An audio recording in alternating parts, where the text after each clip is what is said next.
Hello, and goodbye. I present myself to you as Anonymous for the last time.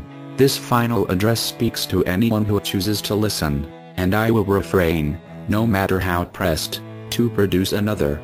This is not a hateful forsaking, but rather, a resignation. Having handed myself to the ideals of frivolity, the concept of sanctified existentialism seems ever more appealing in such a miserable world. But I don't concern myself with the matters of God and man in this statement, but rather, the inevitability of a returning foe. Scientology ruins the lives of its followers and is by no stroke a benevolent entity, but is little more than a returning constant in human history. Saying this, however, is like analogizing the organization to a tumor found early enough to be treated. This cancerous growth on humanity is fully able to be dealt with, their evils rectified and their foul taint left as nothing more than a paragraph in high school history books.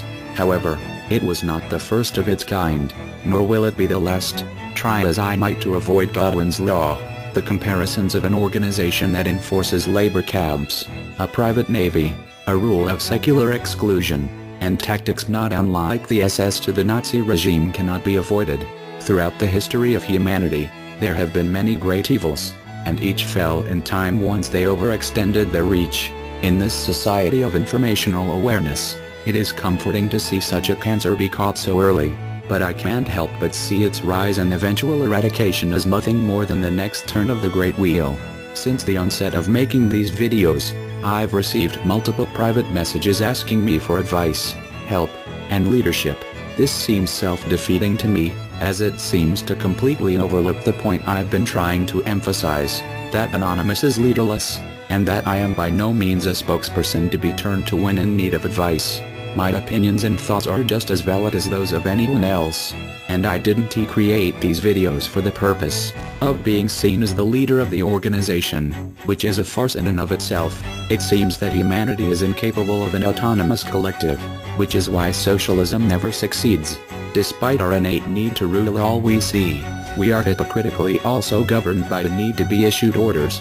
Leave a group of people to their own devices. They will elect a leader, make a government, and create a god. We seem unable to exist without the guidance of a higher power, which is disheartening. We are not a group calling ourselves Anonymous. We are a group united by goal. This is a point that has been missed so many times it seems to invalidate itself in its own practice, but I digress. I support the cause of Anonymous entirely, but I will no longer show that support in any concrete form.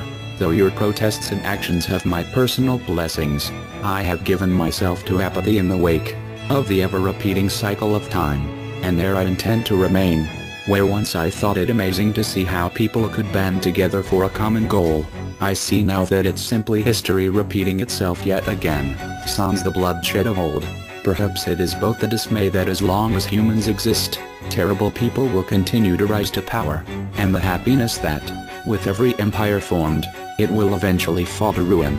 And ruination is, sadly, all we can hope for in this world, as humans are far more wont to destroy than create, and indeed we are far more proficient in the former, if only to make up for our incredible inability to perform the latter.